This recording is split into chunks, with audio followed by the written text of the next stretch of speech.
Wala po itong season. Basta kung mag-ulan siya, babaha at babaha talaga.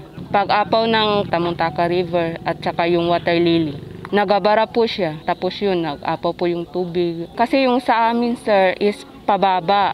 Siyempre, pag mag-ulan, lahat ng tubig nang galing sa taas dito sa amin na pa.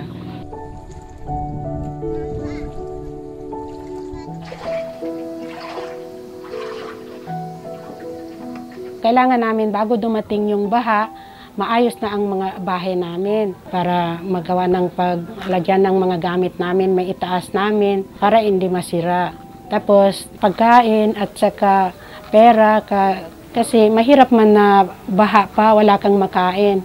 Tapos kung magkasakit pa ang mga bata, hindi ka makabili ng gamot kung walang pera.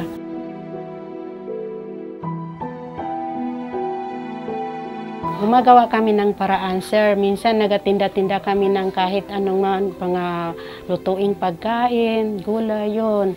Para kahit papano mabuhay lang. Ibang wala na talagang makuha ng kabuhayan, umahanap sila ng lugar na kung saan sila mabuhay doon.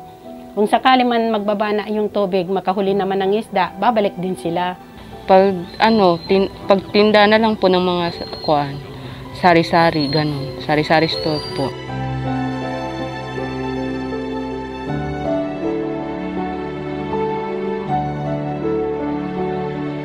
Nakakakuha kami rin, sir, ng relief food. Pero minsan nahirap din kayo mapalista kami kung talagang resident kami ng barangay na to. Kung hindi pa makakaano sa calamity, ang barangay hindi makalabas ng pera. Sobrang hirap po kasi syempre pag may ayuda, kailangan mo talaga pumunta doon. Magpila rin po, ganun.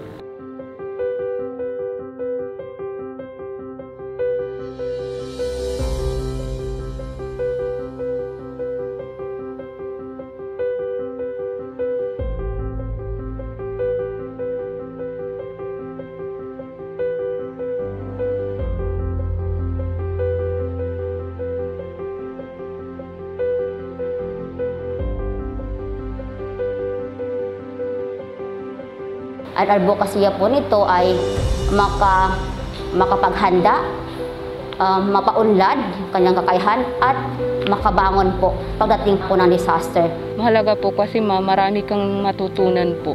Mag-budget, paano maghanda kung may baha, ganun. Nakatulong sa amin ng malaki yan, sir. Kasi bago pa man dumating ang baha, makabili kami ng mga pagkain at saka maayos yung bahay namin.